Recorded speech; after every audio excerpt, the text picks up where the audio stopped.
বহুত বহুত deeply involve হৈ আছে পাকিস্তানৰ লগত আৰু ইমান সিম্পল কৈ কৈছে যে মোৰ ওয়াইফ তাতে আছে গতিকে মই তাত গৈছিলো নো সাংসদ নহওঁতেতো আৰু বেয়া আছিল তেওঁতে এটা মুখ্যমন্ত্ৰী ল'ৰা আছিল he use to live in chief minister Assam residence that is a more serious thing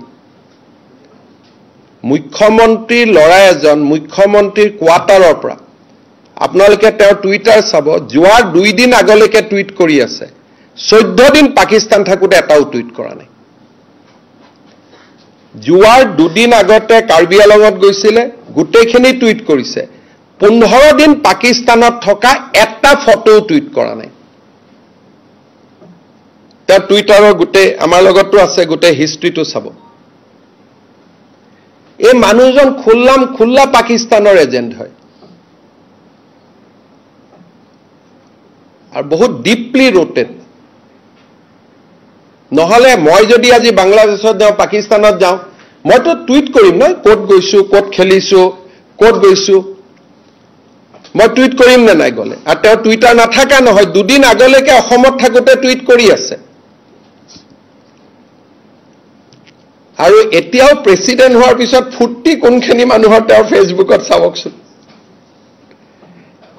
একসাম মানুহে ফুটি কৰি আছে আৰু এতিয়াও যে পাব্লিক গুটাই আছে লাহৰি ঘাট গৰৈমাৰী ইয়াৰ পৰা মানুহ গুটাই আছে কোনো অসমীয়া মানুহে জিন্তু গগৈ মৃত্যুক পাহৰি নাযায় কোনো অসমীয়া মানুহে পেহেলগামৰ ঘটনাক পাহৰি নাযায় কোনো অসমীয়া মানুহে পাকিস্তানৰ ভ্ৰমণটোক জাস্টিফাই কৰা কোনো অসমীয়া মানুহে মানি নলয় বাকি সব মানি লব টকা খাইছ কবাত গণ্ডগোল কৰিছ কিবা হেৰি কৰিছ কোনো কথা পাকিস্তানৰ লগত মানি নলয় কিমান আমাৰ মানুহক আজিও অপাৰেশন সিন্দুৰ চলি আছে অপাৰেশন সিন্দুৰ চলি থাকোতে তেওঁ নিজৰ পাকিস্তান ভ্ৰমণক জাস্টিফাই কৰিছে যেতিয়া আমাৰ সেনা বাহিনীৰ লোকে এয়াৰ ফোৰ্সৰ লোকে এতিয়াও সীমান্তত গুলি খাবৰ কাৰণে প্ৰস্তুত হৈ আছে এজন মানুহ কংগ্ৰেছৰ প্ৰেসিডেন্ট হ'ব পাৰে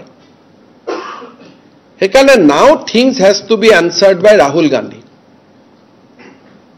Sir, what could be the compulsion of Congress party to make him as a... Because Congress party always patronize Pakistani element. Congress party itself, they have proved that they are B team of Pakistan.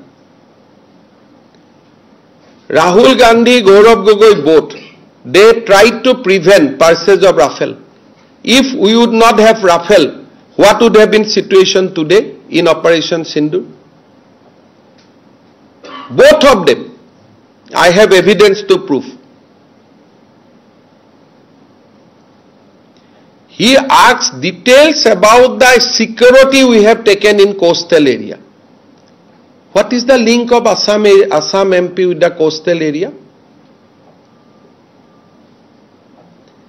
He always seeks nuclear detail of India. Are bila kopo napai na সাংবাদিকক যে মোৰ লৰা ছোৱালী কোভিডত জন্ম লৈছিলে আৰে কোভিডত জন্ম ললে ভাৰতীয় হ'ব নোৱাৰে নেকি দেউতাক ভাৰতীয় হলে তো you are a natural citizen of India লৰাটো ভাৰতীয় আছিল বেচাৰাটোক নুখুধাকৈ তাক ব্ৰিটিছ বনাই দিছে এলা আজিও আপোনালোকক আধা মিছা কথা কৈ দিছে আৰু প্ৰাক টিভি আকৈতো লাইভ কৰিছে যেন এজন হিৰোহে কবাৰ পৰা নামি আহিলে হাঁহিহে উঠে মোৰ মানে সিনেমা বন্ধ কৰি লাইভ কৰিছে যেন এটা বড় ডাঙৰ হিৰো আহিলে নাই একদম অসমৰ মই পেপাৰখিনিক দেখি আছো কেনেকে তেওঁ মানে পাৰিলে আপোনালোকে এনেকুৱা লাগি আছে যে পাকিস্তানত যোৱাটো ভুল নহয় কৈ দিয়ক যে অপাৰেশন সিন্দুৰ মিছা জিন্তু গগৈৰ যিটো ত্যাগ সেইটো মিছা সব কৈ দিয়ক আৰু যিমান পাৰে আপোনালোকক বুৰ্বক বনায় কোভিডত জন্ম হলে ভাৰতীয় হ'ব নোৱাৰে নেকি এটা ফ্যামিলিৰ 4 জন মানুহৰ যদি 3 জনে ভাৰতীয় নহয় তেওঁ ভাৰতৰ উন্নয়নৰ কথা কেনেকে মোক চিন্তা কৰিব বুজাই দিয়কচোন আৰে কমসে কম ঠিক আছে পৰিবাৰটো লোৱা নাই মানি ললো লৰা ছোৱালীটো তাকটো বসা কিন্তু এইখিনি মই আধা কৈছো ইয়াতকৈ ডেঞ্জাৰ কথা 10 তাৰিখে কম না ৰিপুন বৰাই গম পাই যে তেওঁ পাকিস্তানৰ পৰা দৰমাহা লৈছিলে গতিকে কালি পুলিচে ৰিপুন বৰাক মাতিছে ৰিপুন বৰাৰ হাতত কি প্ৰমাণ আছে কাৰণ মইতো জানাত পাকিস্তান চৰকাৰে তেওঁক দৰমহা দিয়া নাছিলে ISI এটা এজেন্সিৰ পৰা দৰমহা লৈছিলে থ্ৰু NGO কিন্তু ৰিপুন বৰাৰ হাতত মোতকৈ বেছি খবৰ আছে গতিকে কালি ৰিপুন বৰাক সুধিব খুজিছো কি খবৰ আছে কাৰণ মইতো অসত্য ক'ব নোৱাৰো মই মুখ্যমন্ত্ৰী আসনত বহি আছো গতিকে মই বাৰে বাৰে কৈ আছো যে পাকিস্তান চৰকাৰৰ লগত সম্পৰ্কিত এটা NGOৰ পৰা দৰমহা লৈছিলে কিন্তু ৰিপুন বৰাই কৈছে নহয় না পাকিস্তান চৰকাৰৰ পৰা লৈছে কি ভুল কৰিছিলে আৰু যদি পাকিস্তান চৰকাৰৰ পৰা দৰমহা লোৱাটো ভুল নহয় তেতিয়া গৈ পেলাই পাকিস্তান আৰ্মিৰ কোলাত বহি থাকক গৈ তে জ্যোতি মালহোত্ৰা কিয় এৰেষ্ট কৰিব লাগিলে যদি 70 ৰাষ্ট্ৰ এখনৰ দৰমহা লোৱাটো ভুল নহয় তা ভুল মানে কি খোলা কৈ দিয়ক ভাই মই পাকিস্তানী হয় অসমৰ মোৰ হাতত যিমান তথ্য আছে অসমৰ ইতিহাসে এই ব্যক্তিজনক কেতিয়াও ক্ষমা নকৰে মই ইমানে আপোনালোকক কৈ থৈ দিছো I think you see the entire point was to dethrone Bhupen Bora. He could have admitted that prior to his appointment also. So he is very smart. He knows that he has to admit. So he admitted after taking the appointment letter as a Congress president. He could have admitted this during Panchayat election also. He neglected Assam journalists like anything. Every time they have asked, he said CM is nonsense, CM is falana. Today he admitted because he knows that 10th September is coming. But today also he has made a very wrong statement. His Pakistan visit was nothing to do with his wife. That was an independent visit with the approval of Interior Department of Pakistan. Oh no, ठीक है भाई मैं तो हमें असम का लोग मेरा ऊपर पर्सनल अटैक करते ही रहते हैं. That is not a big deal. Is it a build-up for the next year's elections? Pakistan thing is nothing to do with election, brother. Election will come and go. Election will come, election will go. That is nothing to do with election. This is about national security, about Bharat. This is nothing to do with election. Anyway, if he is not, somebody will have to fight election. We fought election against his father. So you cannot say that election there will be no enemy. You will have opponent. If not he, somebody else. If not somebody else, other. So we have fought with every kind of people, right from Akhil Gogoi to everybody. So fighting is not a question. But this is about nation. This is about Bharat. This is about India.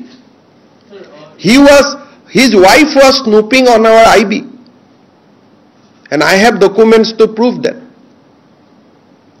It was all because of taking advantage of Tarun Gogoi's position, they crafted a role within our Indian establishment. And it was snooping on behalf of a particular climate activist group. At least till 2017-18, they have maintained. After that, I don't have evidence. I have the chain only up to 2018, post-COVID, pre-COVID.